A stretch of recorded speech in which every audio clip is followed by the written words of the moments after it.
Hello. My name is Olivia Goodrow, and I am 13 years old and from Denver, Colorado, and I have Lyme disease. I have had Lyme disease for half of my life, and I do not remember what it feels like not to be sick. The summer in between my first and second grade year, when I was 7, I was bitten by a tick in Missouri on vacation. We did not see the tick, and I did not have a bullseye rash. When my second grade year began, I started having body aches, brain fog, headaches, tremor in my right hand. I couldn't hold up my head. My legs would go numb or burn. I had balance problems, light and sound sensitivities, and I started blacking out.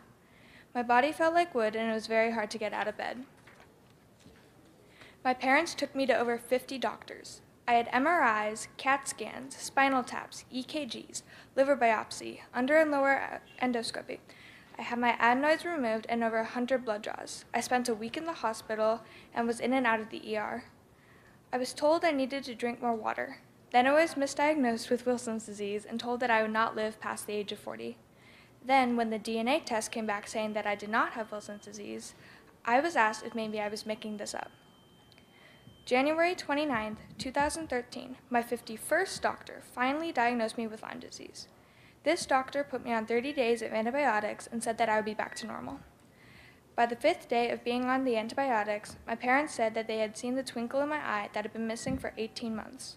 I felt much better, and my 3rd grade teacher called my mom and said, "I just met Olivia for the first time, and she is really funny," and they both started to cry. Unfortunately, after my 30 days of antibiotics were over, all of my symptoms had come back. My parents knew that they needed to find a Lyme specialist.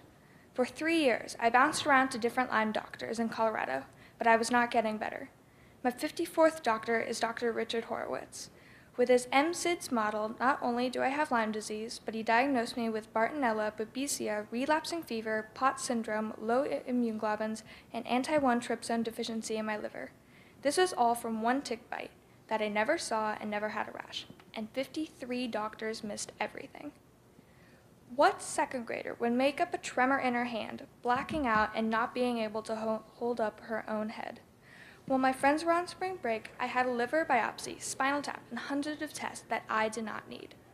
I read a story about a single mom with an 8-year-old son who had Lyme disease, and how the mom gave up their apartment and was living in their car so her son could get his Lyme disease medication.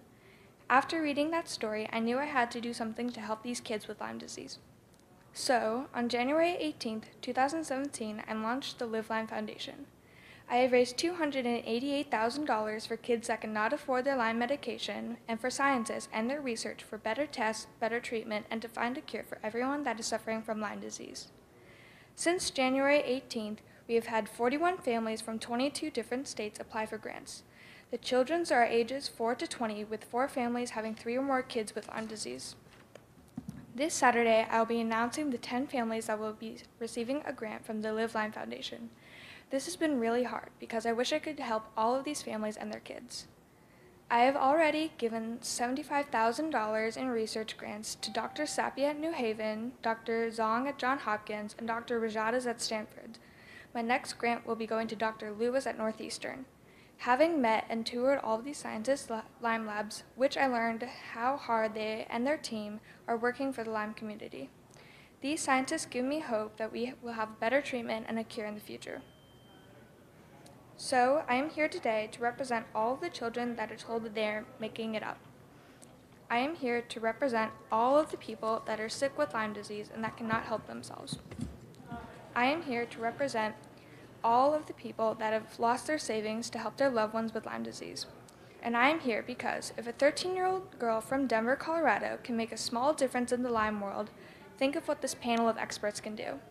Thank you for your time. Thank you, Olivia. Thank you so very much.